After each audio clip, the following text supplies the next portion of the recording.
जय श्री कृष्ण। राधे राधे। आप सभी को फागुन महीने की विजया एकादशी की बहुत बहुत शुभकामनाएं। भगवान लक्ष्मी नारायण आप सभी की मनोकामनाएं पूरी करें। आज की इस वीडियो में हम विजया एकादशी के दिन सुनी जाने वाली सभी कहानियां सुनेंगे। सबसे पहले सुनते हैं विजया एकादशी की व्रत कथा। बोलिए श्री लक्ष्मी नारायण भगवान की जय हो। एक समय की बात है, अर्जुन भगवान कृष्ण से एकादशी का महात्म्य सुन रहे थे और एकादशी की कथाओं को सुनकर अपार हर्ष की अनुभूति कर रहे थे। जब भगवान कृष्ण ने उनसे जया एकादशी की कथा कही तो उसके बाद अर्जुन ने कहा, हे पुंडरीकाक्ष, अब मुझसे फागुन महीने के कृष्ण पक्ष की एकादशी के बारे में कहिए। इस एकादशी का क्या नाम है और इस एकादशी का व्रत कैसे किया जाता है? इस एकादशी व्रत में कौन सी कथा पढ़ी जाती है और किस भगवान का पूजन किया जाता है? सारी बातें मुझसे विस्तार से कहिए। तब भगवान कृष्ण ने कहा, हे अर्जुन, तुमने बहुत ही अच्छा प्रश्न पूछा है। फागुन महीने के कृष्ण पक्ष की एकादशी को विजया एकादशी कहा जाता है। इस एकादशी का व्रत करने से मनुष्य को हर कार्य में विजय की प्राप्ति होती है। इस विजया एकादशी के महात्म्य के सुनने से या पढ़ने से सभी पापों का नाश हो जाता है।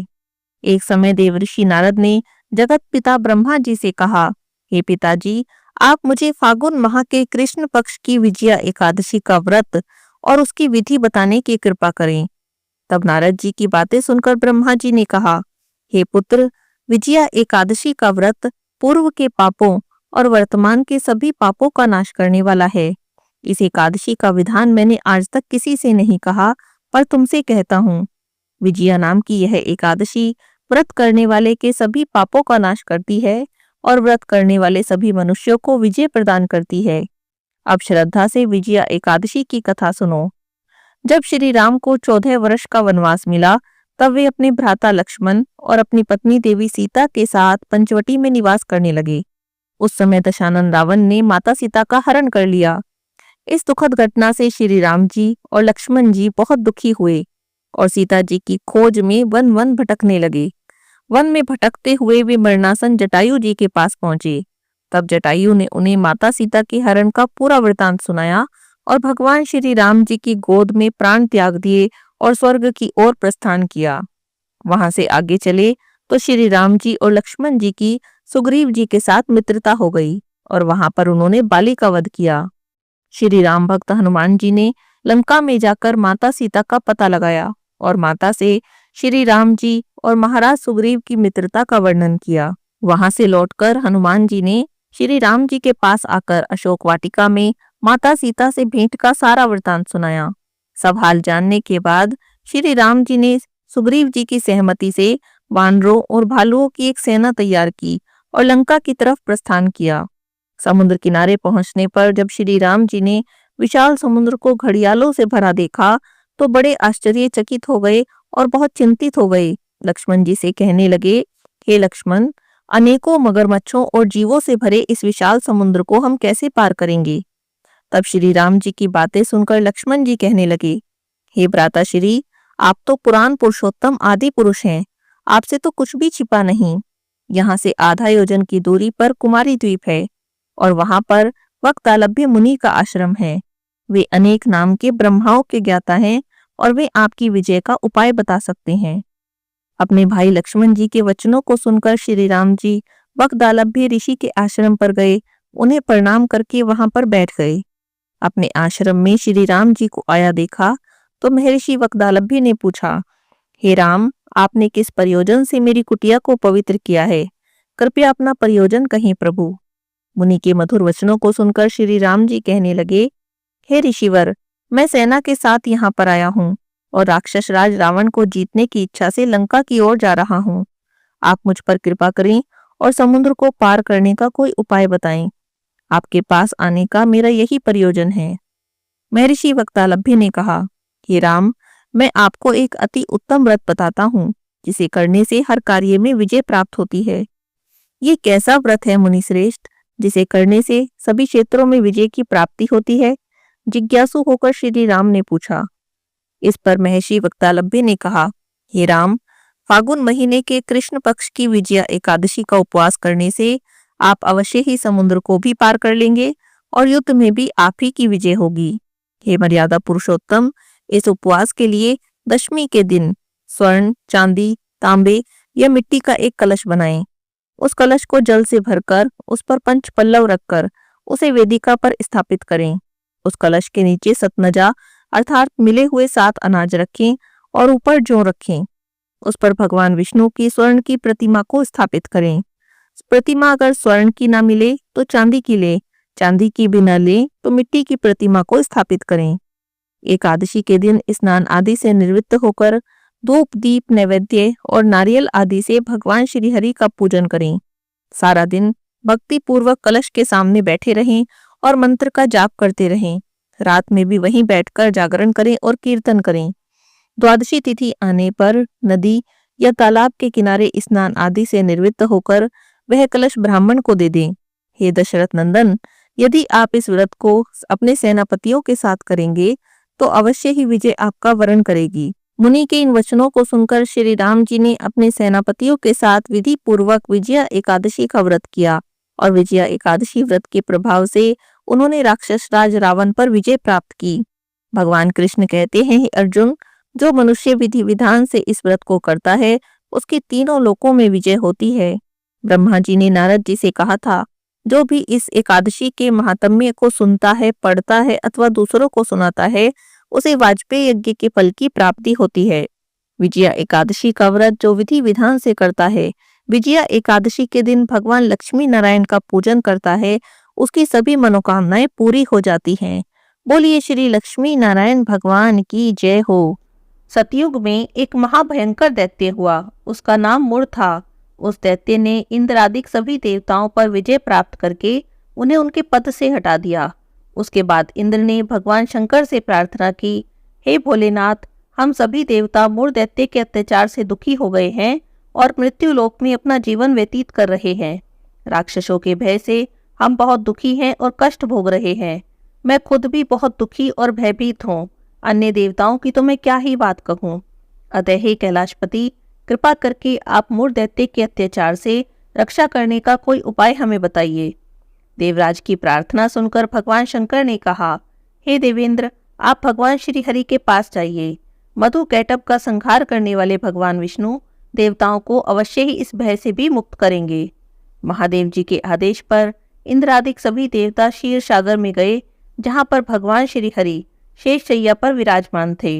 इंद्र सहित सभी देवताओं ने भगवान विष्णु के सामने उपस्थित होकर उनकी बहुत स्तुति की। हे तीनों लोकों के स्वामी, आप स्तुति करने के योग्य हैं। हम सभी देवता आपको कोटि कोटि प्रणाम कर रहे हैं। हे दैत्यों के संहारक, हम आपकी शरण में आए हैं, आप हमारी रक्षा करो। हे त्रिलोकपति, हम सभी देवता दैत्य के अत्याचारों से भयभीत होकर आपकी शरण में आए हैं। इस समय दैत्यों ने हमें स्वर्ग से निकाल दिया है और हम सभी देवता बड़ी ही दयनीय स्थिति में मृत्यु लोक में विचरण कर रहे हैं। अब आप ही हमारे रक्षक हैं, हमारी रक्षा कीजिए। हे कैलाशपति, हे जगन्नाथ, हमारी रक्षा कीजिए। देवताओं की करुण पुकार सुनकर भगवान श्री हरि ने कहा, हे देवगणों, ऐसा कौन सा दैत्य है जिसने सभी देवताओं को जीत लिया? आप सभी देवता किसके भय से पृथ्वी लोक में भटक रहे हैं? क्या वह दैत्य इतना बलवान है जिसने इंद्र सहित सभी देवताओं को जीत लिया है? तुम निर्भय होकर मुझे सारी बात बताओ। भगवान विष्णु के इन वचनों को सुनकर देवराज इंद्र ने कहा, हे प्रभु, प्राचीन काल में ब्रह्मवंश में उत्पन्न हुआ नाड़ी जंगम नाम का एक असुर था, जिसका मूर नामक एक पुत्र है, जो चंद्रवती नगरी में निवास करता है। उसने अपने बल से मृत्युलोक और देवलोक पर विजय प्राप्त कर ली है। सब देवताओं को देवलोक से निकाल दिया है और दैत्य कुल के असुरों को इंद्र, अग्नि, यम, वरुण, चंद्रमा आदि लोकपाल बना दिया है। वह स्वयं सूर्य बनकर पृथ्वी को तापता है, स्वयं मेघ बनकर जल की वर्षा करता है। अतः आप इस बलशाली भयानक असुर का संहार करें और हम देवताओं की रक्षा करें। देवेंद्र के मुख से ऐसे वचन सुनकर भगवान श्री हरि ने कहा, हे देवताओं, मैं आपके शत्रु का शीघ्र ही संहार करूंगा। आप सब इसी समय मेरे साथ चंद्रावती नगरी चलिए। देवताओं की पुकार पर भगवान विष्णु तुरंत ही उनके साथ चल दिए। उधर दैत्यराज मूर ने अपने तेज से जान लिया कि श्री विष्णु युद्ध की इच्छा से उसकी राजधानी की ओर आ रहे हैं। अतः अपने राक्षस योद्धाओं के साथ वह भी युद्ध भूमि में आकर गरजने लगा। देखते ही देखते युद्ध आरंभ हो गया। युद्ध आरंभ होने पर अनगिनत असुर अनेकों अस्त्रों और शस्त्रों को धारण करके देवताओं से युद्ध करने लगे। पर देवता तो पहले से ही डरे हुए थे।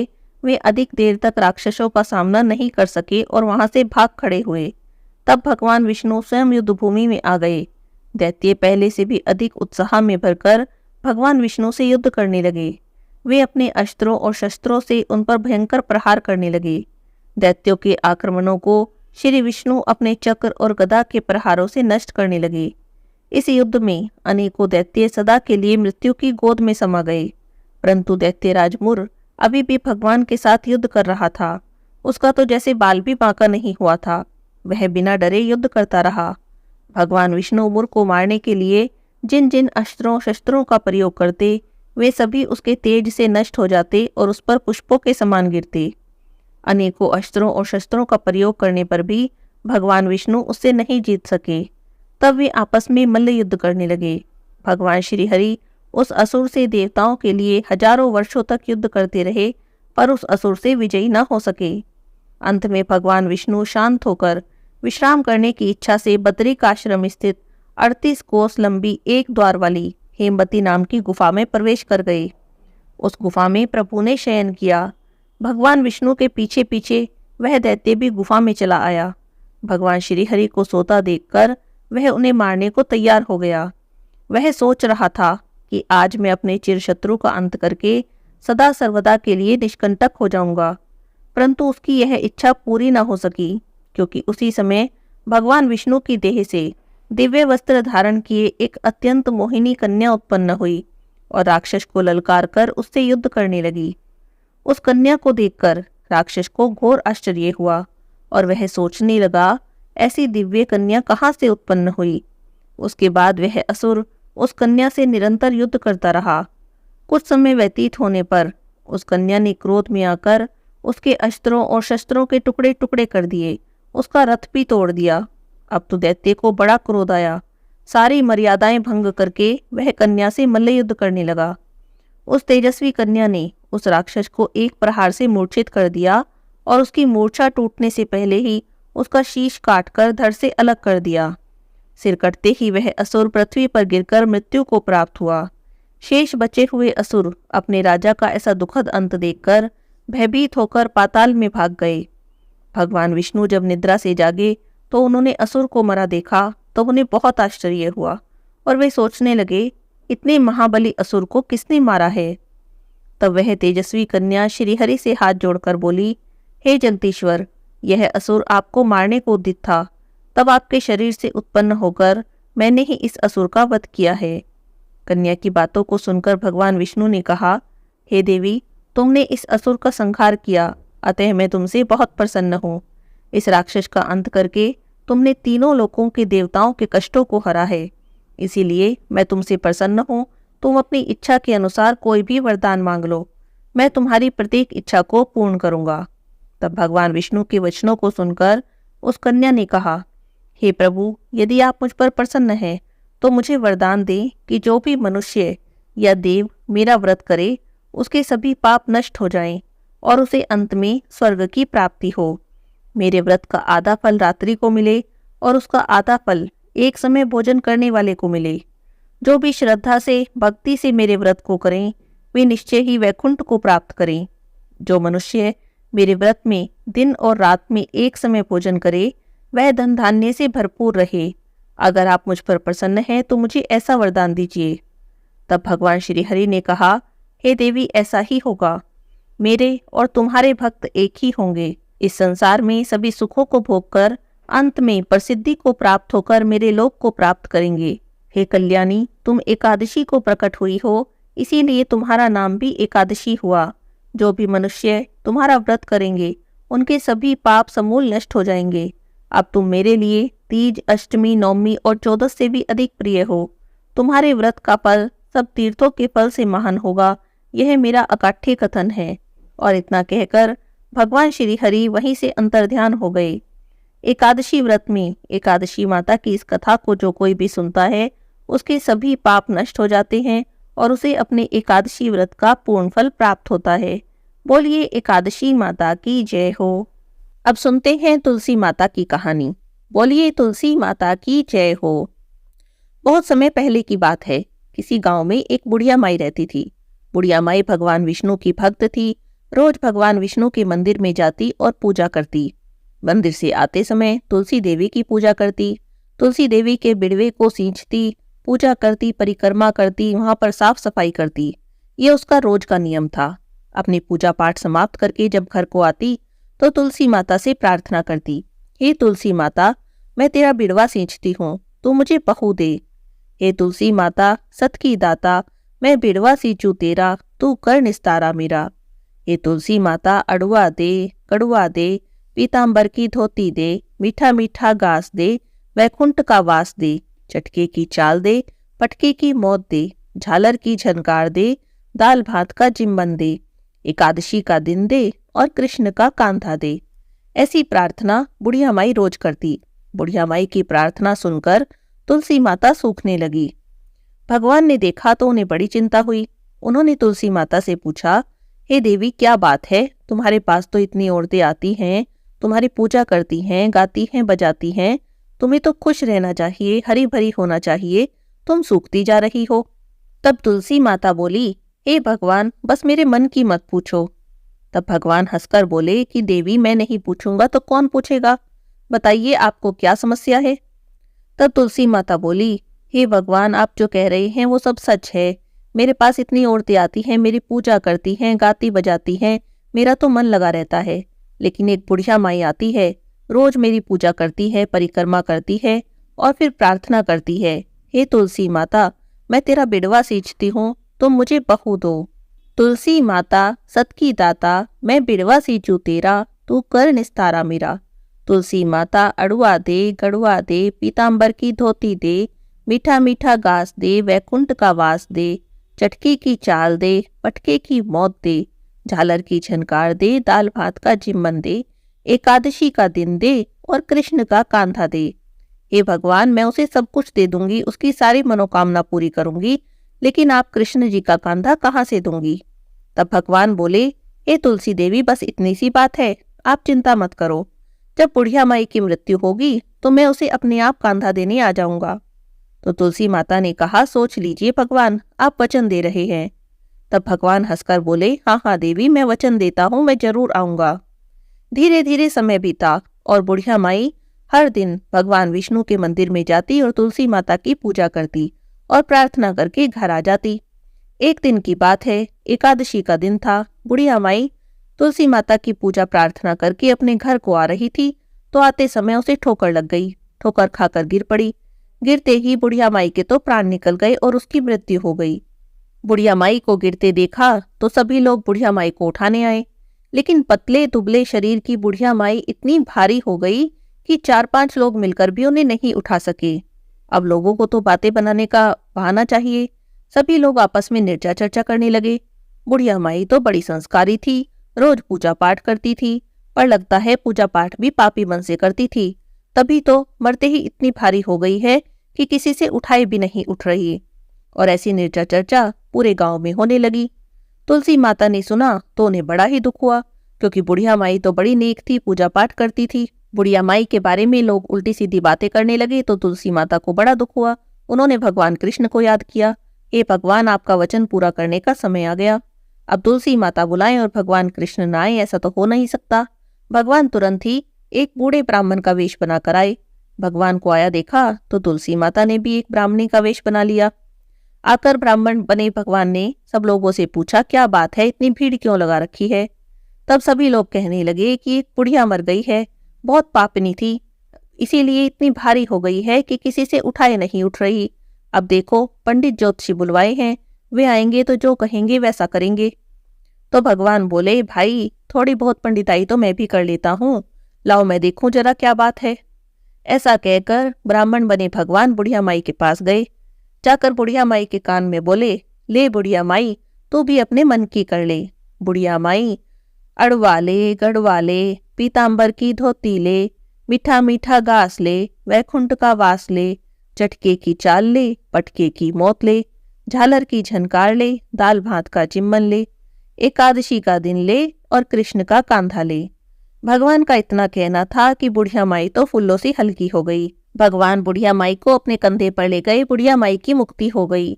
हे तुलसी माता, जैसे आपने बुढ़िया माई की मनोकामना पूरी की, जैसे उसे मुक्ति दी, ऐसे ही सबकी मनोकामना पूरी करना, सबके घर में खूब धन संपत्ति देना, सुख शांति देना, सबकी मनोकामना पूरी करना। बोलिए तुलसी माता की जय हो। बहुत समय पहले की बात है। एक दिन भगवान शिव ने सोचा कि चलो मृत्यु लोक में जाकर देखूं कि क्या क्या हो रहा है। बहुत समय हो गए मैं मृत्यु लोक पर नहीं गया।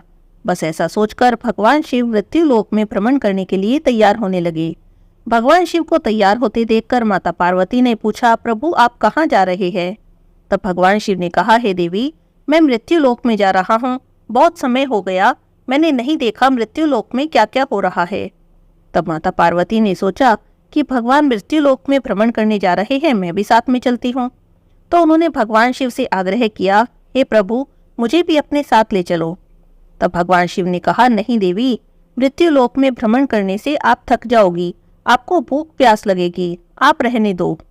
लेकिन माता पार्वती तो जिद पर अड़ी थी। उन्होंने कहा, नहीं प्रभु, ना मैं थकूंगी और ना ही मुझे भूख प्यास लगेगी, आप मुझे ले चलो। अब माता पार्वती की जिद के आगे भगवान शंकर को झुकना पड़ा। वे माता पार्वती को साथ लेकर मृत्युलोक में आ गए। अभी थोड़ी ही दूर चले थे कि माता पार्वती को तो थकान होने लगी और भूख प्यास भी लगने लगी।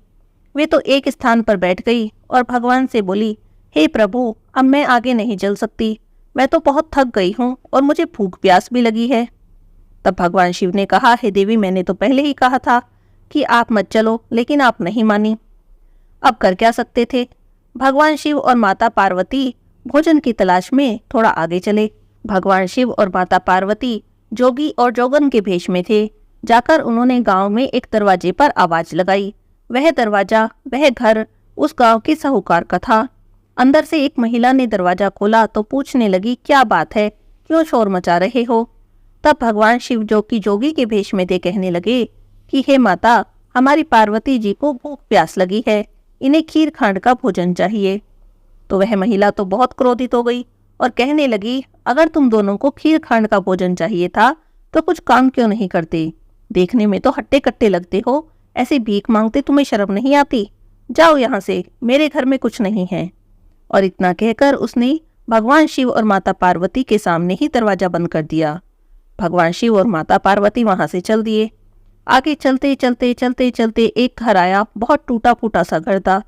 एक बार तो भगवान शिव ने सोचा कि आवाज लगाऊं, फिर सोचने लगे कि जब इतने बड़े घर से कुछ नहीं मिला तो इस छोटे से टूटे फूटे घर से ही क्या मिलेगा। यह सोचकर आगे चलने लगे। अंदर से एक बुढ़िया माई बैठी बैठी देख रही थी।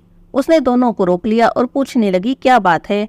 तब भगवान शिव बोले कि हमारी पार्वती जी को भूख प्यास लगी है, खीर खांड का भोजन चाहिए, लेकिन कहीं से भी भोजन की व्यवस्था नहीं हुई।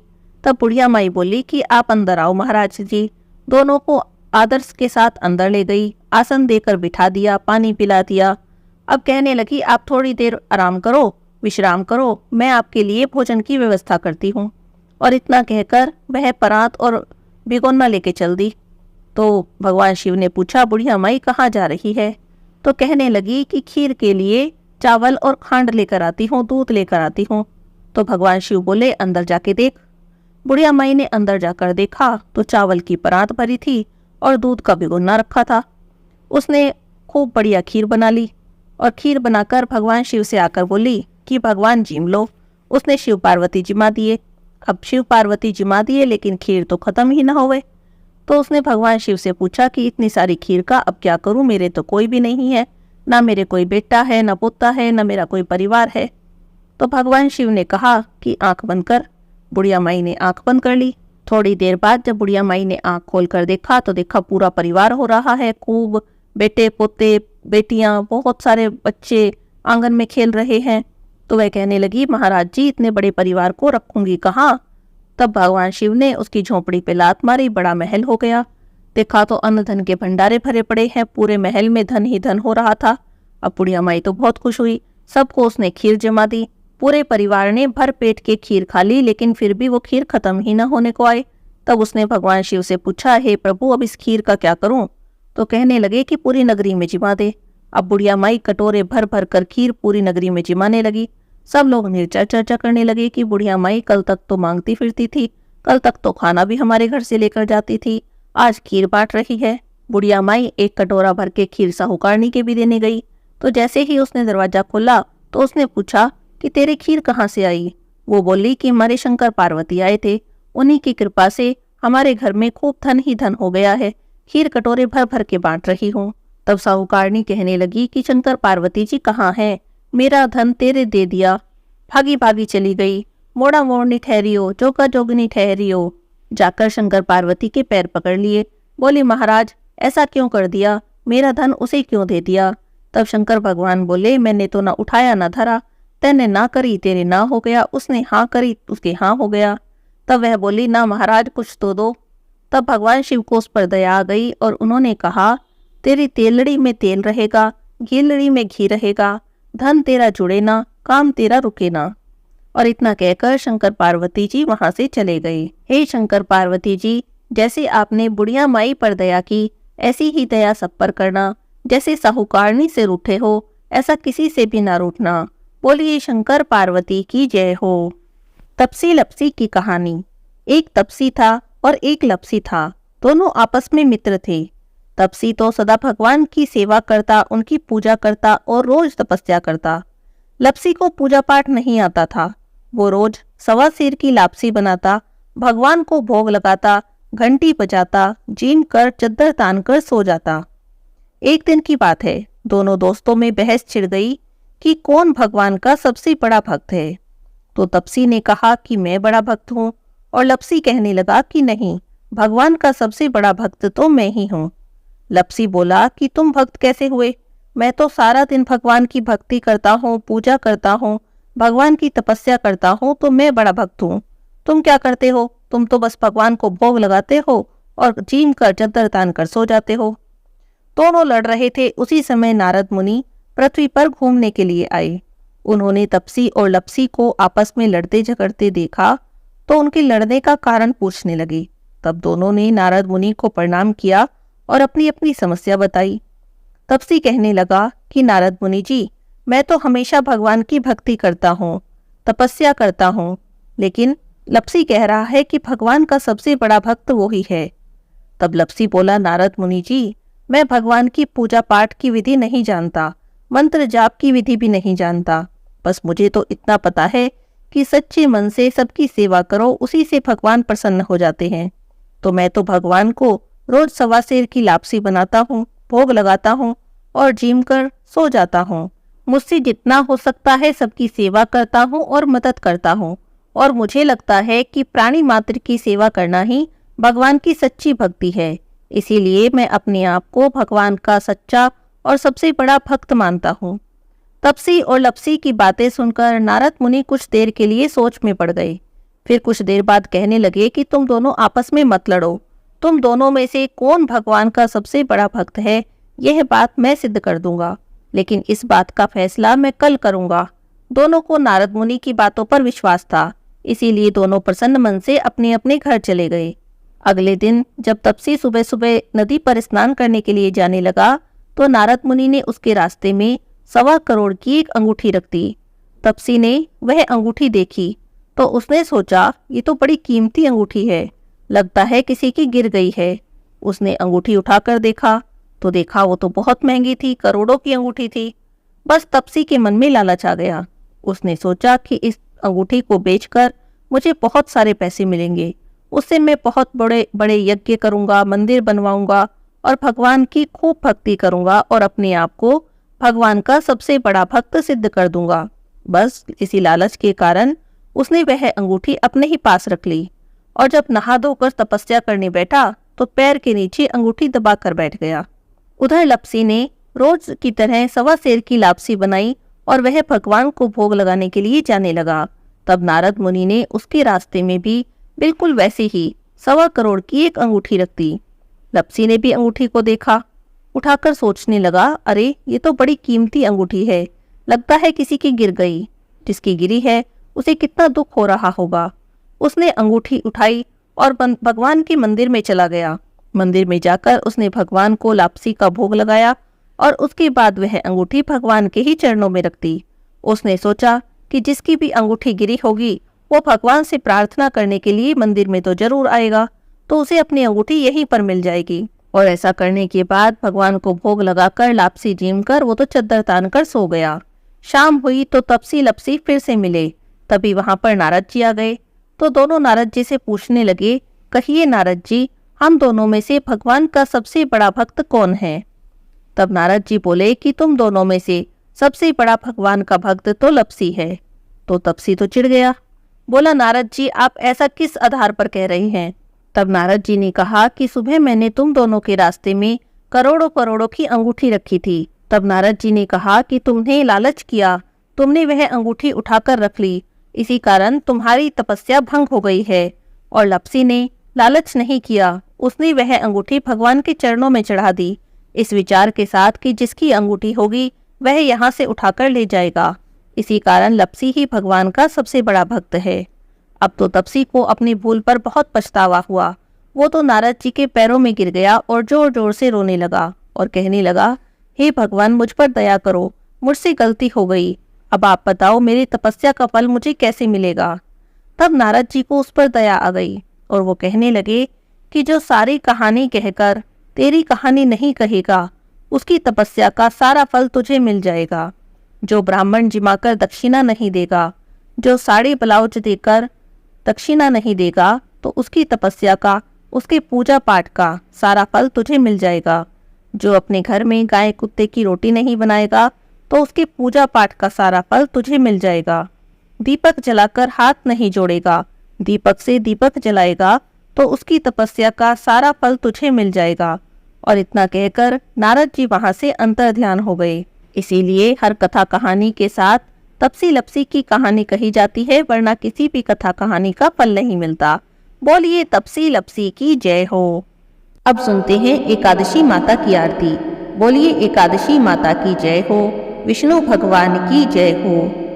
ओम जय एकादशी माता, विष्णु पूजा व्रत को धारण कर शक्ति मुक्ति पाता। ओम जय एकादशी माता, ओम जय एकादशी माता, विष्णु पूजा व्रत को धारण कर शक्ति मुक्ति पाता। ओम जय एकादशी माता। तेरे नाम गिनाऊं देवी भक्ति प्रदान करनी, गण गौरव की देनी माता शास्त्रों में है वर्णी। ओम जय एकादशी माता, विष्णु पूजा व्रत को धारण कर शक्ति मुक्ति पाता। ओम जय एकादशी माता। मार्गशीर्ष के कृष्ण पक्ष की उत्पन्ना विश्वतारिणी जनमी, शुक्ल पक्ष में हुई मोक्षदा मुक्तिदाता बन आई। ओम जय एकादशी माता, विष्णु पूजा व्रत को धारण कर शक्ति मुक्ति पाता। ओम जय एकादशी माता। पौष के कृष्ण पक्ष की सफला नामक है, शुक्ल पक्ष में होए पुत्रदा आनंद अधिक रहे। ओम जय एकादशी माता, विष्णु पूजा व्रत को धारण कर शक्ति मुक्ति पाता। ओम जय एकादशी माता। नाम षट तिला माघ मास में कृष्ण पक्ष आवे, शुक्ल पक्ष में जया कहावे विजय सदा पावे। ओम जय एकादशी माता, विष्णु पूजा व्रत को धारण कर शक्ति मुक्ति पाता। ओम जय एकादशी माता। विजय फागुन कृष्ण पक्ष में शुक्ला आमल की, पाप मोचनी कृष्ण पक्ष में चैत्र महाबल की। ओम जय एकादशी माता, विष्णु पूजा व्रत को धारण कर शक्ति मुक्ति पाता। ओम जय एकादशी माता। चैत्र शुक्ल में नाम कामदा धन देने वाली, नाम बरुथनी कृष्ण पक्ष में वैशाख माह वाली।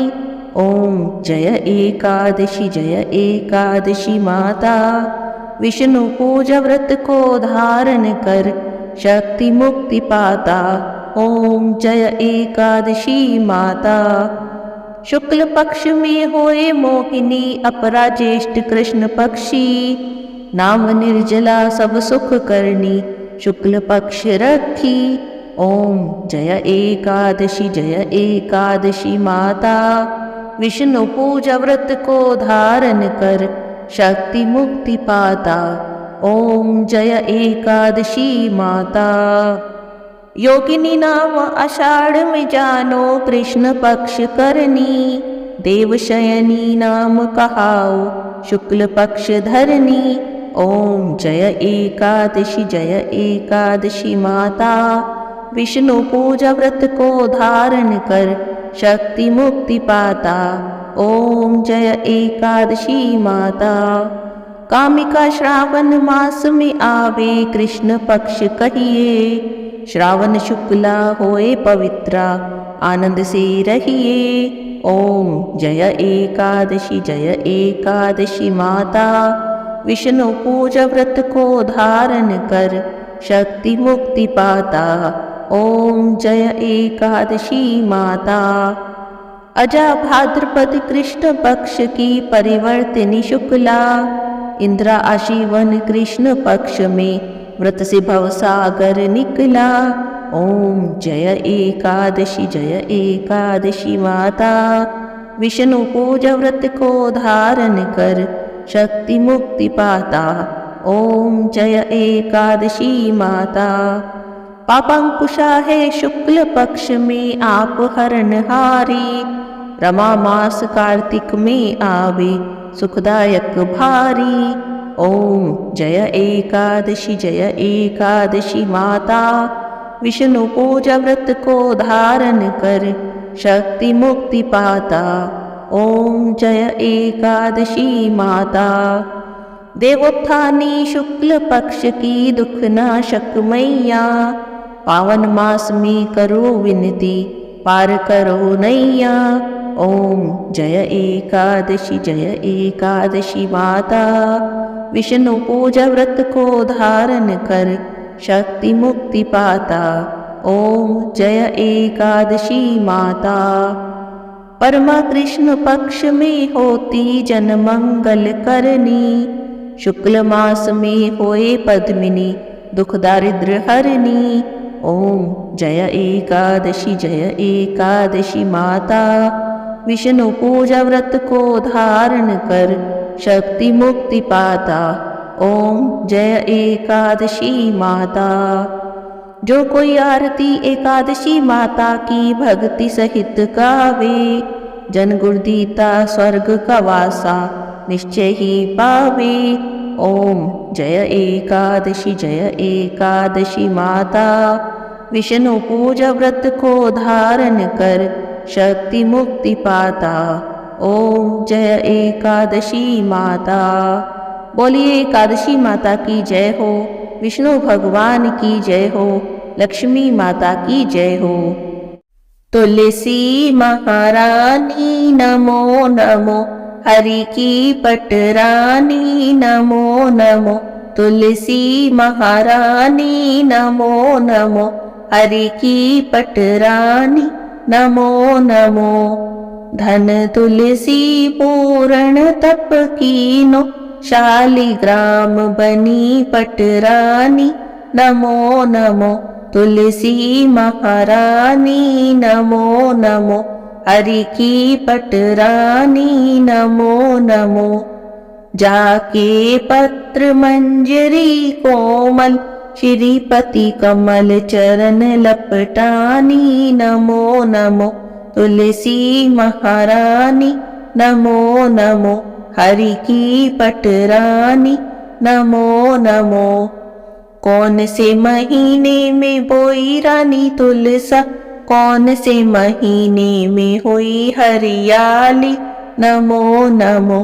तुलसी महारानी नमो नमो, हरि की पटरानी नमो नमो।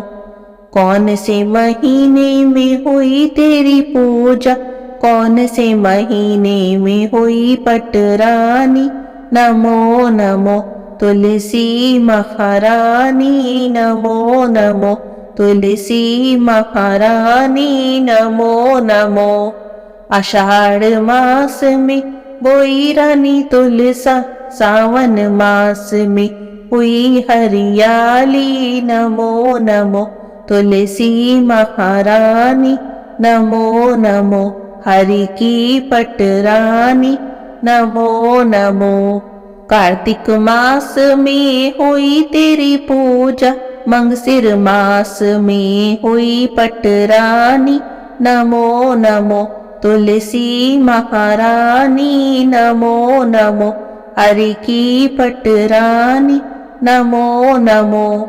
धूप दीप नैवेद्य आरती, पुष्पन की वर्षा बरसानी नमो नमो, तुलसी महारानी नमो नमो, तुलसी महारानी नमो नमो। 56 भोग 3600 व्यंजन, बिन तुलसी हरि एक न मानी नमो नमो, तुलसी महारानी नमो नमो, हरि की पटरानी नमो नमो। जो कोई तुलसी जी को सवेरे गाए, श्री कृष्ण के दर्शन पाए नमो नमो, तुलसी महारानी नमो नमो, हरि की पटरानी नमो नमो। जो कोई तुलसी जी को दोपहर को गाए, खीर खांड के भोग लगाए नमो नमो, तुलसी महारानी नमो नमो, हरि की पटरानी नमो नमो। जो कोई तुलसी जी को सांझ को गाए, श्री कृष्ण जी की आरती उतारे नमो नमो, तुलसी महारानी नमो नमो, हरि की पटरानी नमो नमो। जो कोई तुलसी जी को रात को गाए, श्री कृष्ण के चरण दबाए नमो नमो, तुलसी महारानी नमो नमो, हरि की पटरानी नमो नमो।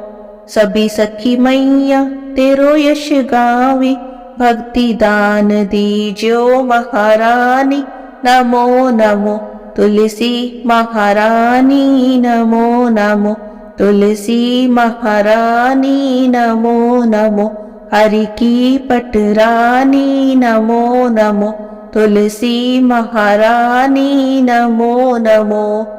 बोली तुलसी माता की जय हो।